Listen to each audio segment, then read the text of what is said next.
తన భార్యని 72 ముక్కలు చేసి కుక్కర్లో ఉడికించి మరి చెప్పుకోవడానికి మాకే బాధాకరం.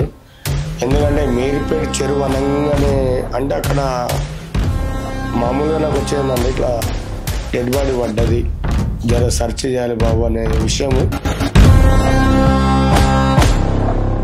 సార్ నాకు ఫోన్ చేసిండు. శివైడ్ల మీరుపేట ఎస్ఐని కాల్ చేశాను బాబు అన్నప్పుడు ఆ సమయానికి నేను అక్కడ ఉన్నది ఎవరు, మా బాబు ఒకడు, మా మిస్సెస్ ఒకటే ఉంది.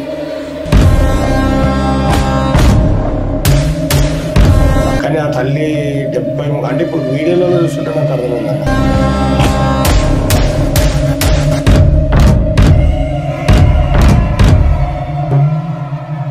ఎందుకంటే ఇప్పుడు ఇతను చెప్పిన దానికి ఆ వాడికి రెండిట్లా సింక్ అవుతున్నాయి నాకైతే. అంటే నేను అక్కడ మీరుపేటకి నాకు అది తెలిసిపోదు. ఎందుకంటే నేను ఎన్నో డెడ్ బాడీ అంటే వాటర్లో స్మెల్ని గుర్తుపడతా, లేకపోతే అది వేసిన మూటలు ఎంత దూరం అని ఎత్తుకొస్తా బయటకి. మామూలు తలకాయల పుర్రలో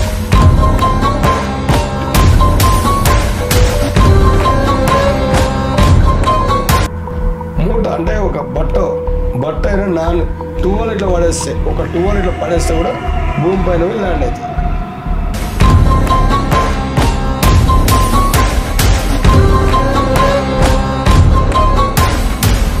మాంసం నరికిండే అనుకోండి, మాంసం నరికి ఉడకబెట్టినా కూడా, మటన్ రూపంలో ఉడకబెట్టినా కూడా కూర వాటర్ ఆగిన చెరువులో వాటర్ ఏదైతే ఉంది స్టోరేజ్ వాటర్,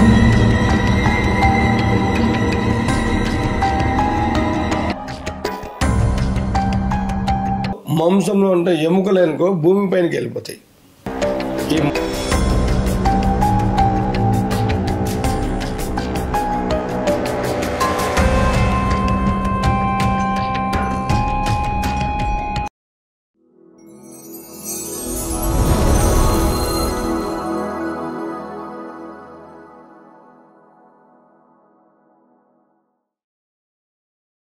నమస్తే శివన్న. అన్న నమస్తే. గత 2 రోజుల నుంచి కూడా మీర్పేట్ సంఘటన నిజంగా అందరినీ షాక్కి గురిచేస్తుంది.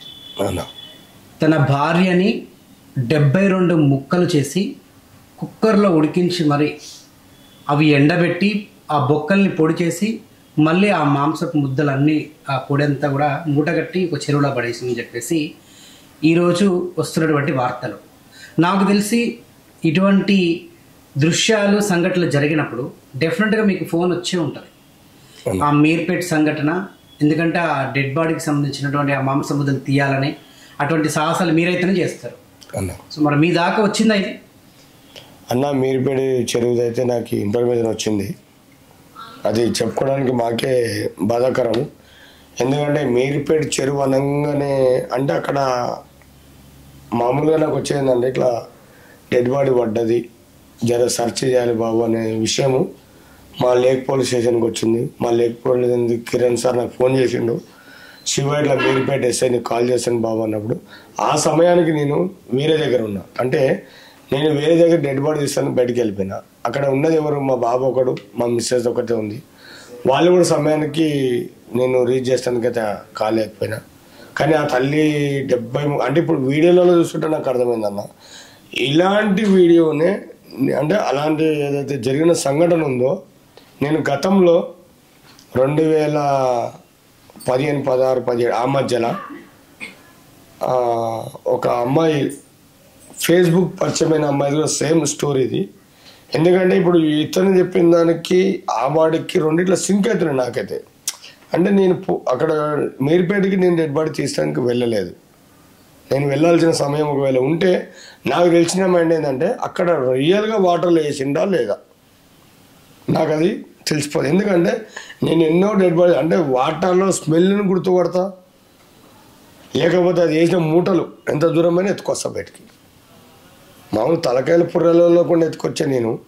పక్కా నేను వేసాను తను చూపిస్తే అది ఎంత లోతున్నా తీసుకొచ్చి పెట్టే బాధ్యత నాది, ఇది షూర్. ఎందుకంటే మూట అంటే ఒక బట్ట అయినా నాన్ టూవల్ ఇట్లా పడేస్తే, ఒక టూవల్ ఇట్లా పడేస్తే కూడా భూమి పైన ల్యాండ్ అవుతుంది. ఎందుకంటే వాటర్ తాగి లోపల పడిపోతుంది. దాన్ని చేస్తానికి శివ రెడీగా ఉన్నాడు. కానీ వాడు చేసింది నిజమా కాదా?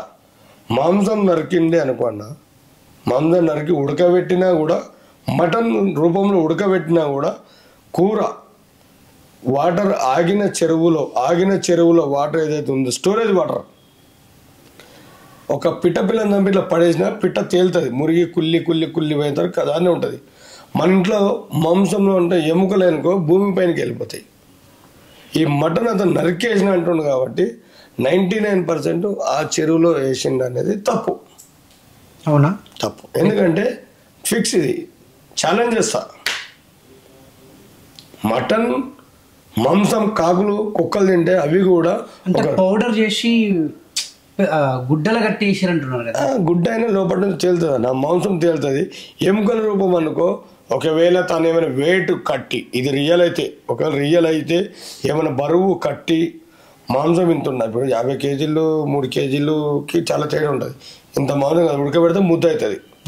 ఆ ముద్దలో ఒకవేళ ఏమైనా వెయిట్ రూపంలో పెట్టి బయటకు లేవకుండా ఒకవేళ అది పగిలిపోయి తొడలు పోయినా కూడా వాటర్లో కలిసిపోవాలి కదా, కంప్లీట్ వాటర్లో కలిసిపోవాలి. ఇట్లా వాడు వేసిన స్కెచ్కి అది కరెక్ట్గా ఉంటే, ఇప్పుడు నేను 25 కేజీల బ్యాగులో అమ్మాయిని తీసిన బయటికి, అది మాంసం అట్లా ముద్ద ఉంది కాబట్టి నేను తీయగలిగిన. ఇది మాంసం ఏంటంటే వాటర్ కూడా ఖచ్చితంగా రావాల్సిందే, ముక్కలు నరికినా రావాలి, వాడు మూట కట్టేసినా బయట రావాల్సిందే. ఇది పొడి చేసిండు అనేది అయితే నేను కూడా నమ్మలేను. అసలు ఒక మనిషిని చంపి నువ్వు ముక్కలు చేసి బొక్కలంతా పౌడర్ చేసి దాన్ని ఒక గుడ్డలు కట్టి అసలు చెరువులో పడేది ఊహించుకోవడానికే నాకు బాధాకరం అన్న. అసలు చాలా చల్లు అంటుంది అన్న. నేను ఎక్కడనో నల్గొండలో ఉండేవాడు చెదరగట్ట అమ్మాయిని తీసుకుపోయి ఆ 25 రైస్ బ్యాగ్లు కట్టి పడేసినంటేనే వాళ్ళకి 12 రోజుల వరకు దొరకకపోతే 13 రోజులు నేను వచ్చి తీసిన దాన్ని. అలాంటిది ఈ కేసులో మా లేక్ పోలీసు వాళ్ళు కూడా శివ ఇట్లా అక్కడ సార్ వాళ్ళు ఫోన్ చేశారు బాగుంటే నేను వెళ్తాను సార్ అన్న. కానీ ఆ సమయాన్ని వేరే దగ్గర ఉన్నా, కొంచెం పర్సనల్గా నేను పోలేకపోయాను. ఇప్పటికీ కూడా వాళ్ళు అది వాళ్ళ కంప్లీట్గా అనుమానం ఉంటే పక్కాడ ఉంది అని వాళ్ళు తెలిస్తే నేను వెళ్ళి దేవుడి దందుకు సిద్ధంగా ఉన్నా. ఇంకోటి నా అంచనా అందులో వేసాడు అనే దానికి అర్థమైందంటే ఇప్పటికి అక్కడ వాసనతోటి ఖచ్చితంగా ఈగల రూపంతో కానీ మురిగిన స్మెల్ తోటి ఖచ్చితంగా తేలాలి. అది బొక్కలు పోయినా కూడా మాంసం అయితే తేలాలి. అక్కడ కాకుండా వేరే రూపంలో ప్లాన్ కరెక్ట్గా సక్సెస్ఫుల్ కావాలంటే ఏదైనా వాటర్ ఫ్లో అవుతుంటుంది కదా, ఆ వాటర్ ఫ్లో వస్తే ఆ ఎముకలు అనేది ముక్కలు అనేది కొట్టుకుపోతాయి. పెద్ద బాడీ అయితే మీద తట్టుకుంటుంది, ముక్కలు అనేది ఎక్కడ తట్టుకోకుండా ఫ్రీగా వాటర్లో వెళ్ళిపోతాయి. మీకు ప్రూఫ్ చూపిస్తేందుకు ఆధారం లేదు ఇక, అంటే మీరు తప్పించుకోవడానికి ప్రయత్నం. నా పైన ప్రూఫ్ చేయండి, నేను చేసిన పాపానికి ప్రూఫ్ చేయండి. సీసీ కెమెరాలో ఎవరైనా జడ్జిమెంట్ అంటే ఏమంటారు, ప్రూఫ్ చేయండి దానికి పరిష్కారం చేద్దామంటారు. ప్రూఫ్ లేదు. అతని ప్లాన్ కుక్కర్లో ఉడకబెట్టడం వాస్తవం ఎంత అవుతుందో అది పడేయడానికి కూడా అదే వాస్తవం ఉంది. సో అందుకే ఈరోజు కాలిన ఏదైతే వెంట్రుకలు ఉన్నాయి కదా, ఆ వెంట్రుకలు వాళ్ళ పిల్లల వెంట్రుకలు ఏందో DNA టెస్ట్కి ఈరోజు పంపారు.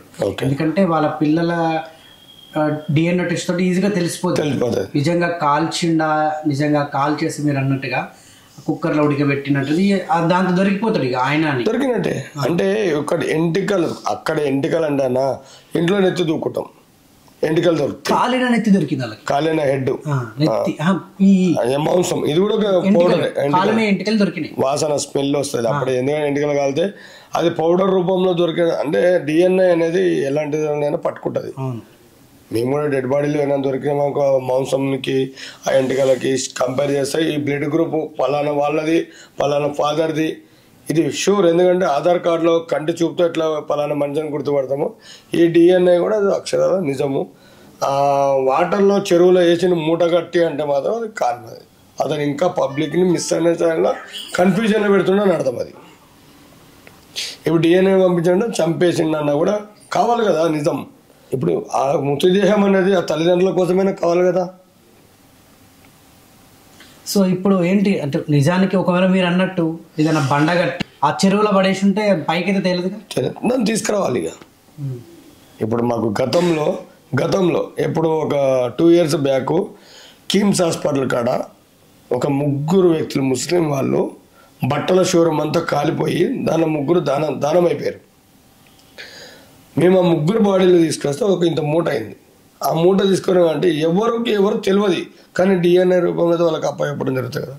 ఇప్పుడు వాళ్ళు మూట తీసినాం అనుకో, మూటతోటి వాళ్ళ కుటుంబ సభ్యులకి ఏదో చేస్తాం. మా పిల్ల లేదు, ఇదే మా బతుకు అని. అంటే ఇంత కిరాతంగా చేయడం అంటే పద్ధతి కాదన్న ఇది. ఒకవేళ మీరు అన్నట్టు ఏదో ఫ్లో అయ్యే వాటర్ దగ్గర వేస్తే మొత్తం దొరకడం కష్టం. అంటే వీడు చదువుకున్న టాలెంట్, అతను ఇంకోటి ఆర్మీ ఆఫీసరు. అంటే వేరే వాళ్ళు మేము ఆర్మీ అని చెప్పడం సిగ్గుచేటు. ఒక ఆర్మీ ఆఫీసర్ అంటే ఆదుకోవాలంటే ఈ అమ్మాయి వల్ల తనకు ఏదో అక్రమ సంబంధం కడుతున్నాడు, కానీ అక్రమ సంబంధం కాదు, ఇతనుకున్న అక్రమ సంబంధానికి ఈమె అడ్డుపడ్డది. అడ్డు తొలగించుకోవడానికే ఈ ప్లాన్. అమ్మాయి ఇంకొకరికి ఉందంటే మరి అతను ఎవరో చూపించాలి కదా. ఒకవేళ అలాంటి వాడు ఉన్నా కూడా నీకేదైనా ఉండొచ్చు అవతల. మీ ఇద్దట్లో అది తప్పన చాలా పబ్లిక్ని తప్పించడానికి ఆ ఇద్దరు పిల్లలకి ఏదో సరే మనిషి అన్నప్పుడు తప్పు చేయడం సహజం, కానీ ఇంత కిరాతకంగా ఒక ఐపీఎస్ ఒక ఆఫీసరు అంత దారుణంగా ముక్కలు చేసి చంపడం అనేది కరెక్ట్గా ఈ పద్ధతి కాదన్న. అందుకని నేను ప్రతిసారి చెప్తా, ప్రతి ఒక్కరికి ట్యాంక్ పైన వచ్చే చిన్న చిన్న తప్పులు ఒప్పులు ఏదో జరుగుతుంటాయి. అది మన కుటుంబంకు తప్పు చేయకముందే ముందు జాగ్రత్త పడాలి. నేను ఇంతకుముందు కూడా అక్కడ శంషాబాద్ ఒక తలకాయలేని పురం తీసిన, అది కూడా చెప్తా. ఇప్పుడు ఫేస్బుక్లో పరిచయమైన ఒక అమ్మాయి, ఒక సాఫ్ట్వేర్ అమ్మాయి ఫేస్బుక్లో అబ్బాయికి పరిచయం అయ్యి ఒక 25 కేజీల బ్యాగులో పడిపోయింది. 25 కేజీల మూకి కుట్టి.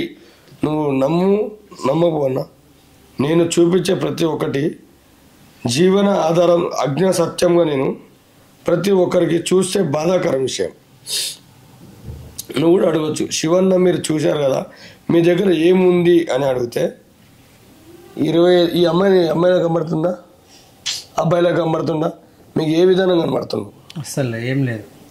గమనిస్తే ఆకారాన్ని గుర్తుపడితే ఆమె కూర్చున్నట్టుందా, ముదురుకున్నట్టుందా, తల్లి గర్భ సంచులోకి వచ్చినట్టుందా, ఇట్లా ముడుచుకొని ఇట్లా. మరి ఇంత అంటే ఇది చూసినాక ఇట్లా మూటగట్టి పడేది ఆ తల్లిదండ్రులకి, ఆ తల్లి పిల్లలకి కొనచూపులైనా చూసుకుంటారు కదన్నా. ఇప్పుడు చనిపోయిన మృతదేహం వాడు లవ్ అఫైర్గానే చంపేసినావు, పడేసినావు, కానీ మేము బాడీ రూపంలోనైనా చూపిస్తేందుకు దయ తలుసుకొని ఆ కఠిన కిరాతకునికి మనసు ఉంటే, ఇప్పటికైనా తప్పు చేసినాను నేను ఒప్పుకుంటే, ఆ తప్పు ఒప్పు, నన్ను మన్నించండి, నా ఇద్దరు పిల్లలకి రక్షించండి మీరే. ఇక నేను కూడా తనలో నేను ఒకరిని ఉంటేంత పోతేంత అనుకుంటే, ఆ కొనచూపులకి ఆ పిండం ఏదైతే ఉందో తల్లి గర్భము, ఆ మాంసం మృతదేహాలని ఇట్లా పలానా దగ్గర వేసినా ఒక్క ఇన్ఫర్మేషన్ ఇస్తే మేము పోయి దేవులాడి తీసి అలా కుటుంబాన్ని కాపాడే విధంగా సిద్ధంగా ఉన్నాం. ఓకే, నిజంగా చాలా బాధాకరమైన సంఘటన. ఇటువంటివి ఇంకా మరోసారి జరగకుండా ఉండాలని నేను కూడా మనస్ఫూర్తి కోరుకుంటాను. ఖచ్చితంగా అన్న. ఎందుకంటే ఇప్పుడు రేవంత్ రెడ్డి ప్రభుత్వం కానీ కేటీఆర్ ప్రభుత్వంలో అప్పుడు జరిగిన అన్యాయం ఏంటంటే దిశ కేసులో ఒకటి జరిగింది ఆన్ ద స్పాట్. ఏంటంటే అది తప్పు రూపంలోనే అది న్యాయమో అన్యాయమో దానికి ఒక రిజల్ట్ వచ్చింది. తర్వాత సింగరేణి కాలంలో 7-8 ఏళ్ళ పాపకి అన్యాయం జరిగింది. రాజు అనే వ్యక్తిని ఎమర్జెన్సీగా 2020లో జరిగిన సంఘటనలు ఇవన్నీ. అంత పెద్ద ప్రాక్టికల్ ప్లాన్తో చేసిన వాడిని కూడా వదలకుండా రిజల్ట్ చూపించారు కేసీఆర్ ప్రభుత్వం. ఇప్పుడు రేవంత్ రెడ్డి ప్రభుత్వం కూడా ఖచ్చితంగా ఈ ఆర్మీ ఎవరైతే ఉన్నారో ఆ తల్లిదండ్రుల గోస చూడలేకనో, ఇలాంటి గోస ఇంకొకటి చెయ్యకుండానో, ఇప్పుడున్న యూత్కి భయం కాదు, మా ఆంధ్రప్రదేశ్ కావచ్చు, ఆ ప్రాంతం ఏ రాష్ట్రంలో ఉన్నా కూడా అవతల వాళ్ళు మనల్ని బెదిరిస్తున్నారంటే ఇలాంటి తప్పులు చేస్తారు కదా అవతల వాళ్ళకి అవకాశం వచ్చేది. కాబట్టి దీనికి కూడా రిజల్ట్ అతి త్వరలోనే వచ్చి ఆ కుటుంబానికి ఆదుకుంటారని నేను అనుకుంటున్నా. ఎందుకంటే మొన్న జరిగిన పుష్పలోనే అంత పెద్ద ఆ కుటుంబం తల్లి చచ్చిపోయినా కూడా ఆ పిల్లగానికి న్యాయం జరగాలని పోరాడేది రేవంత్ రెడ్డి గారు. అలాగే ఇప్పుడు ఈ కుటుంబాన్ని కూడా సేమ్ అదే ఫైర్, అదే ఓపికతోటి, అదే శక్తితోటి ఆ తల్లిని సీతక్క కానీ ఈ మిగిలిన పెద్ద మనుషులు అందరు కలిసి కానీ కాపాడాలని, అలాగే కేటీఆర్ గారు కూడా దీనిపైన శ్రద్ధ పెట్టి ఖచ్చితంగా మీడియా మిత్రులు అందరూ దీనిపైన ఫోకస్ చేసి ఈ దుండుగుని అంటే నేను మాట్లాడే మాట ఏంటంటే ఆ పిల్లలకి న్యాయం జరగాలి. ఓకే. డబ్బుల రూపం కాదు, ఒక మనిషి రూపంలో న్యాయం కావాలి. ఇంకొకటి ఈ పని చేయకూడదు, చేస్తే ఇలాంటి శిక్ష మా దగ్గర ఉందని తెలవాలి. ఓకే. దీనికి ముందరాలని మనస్ఫూర్తిగా కోరుకుంటున్నాను. Okay, thank you.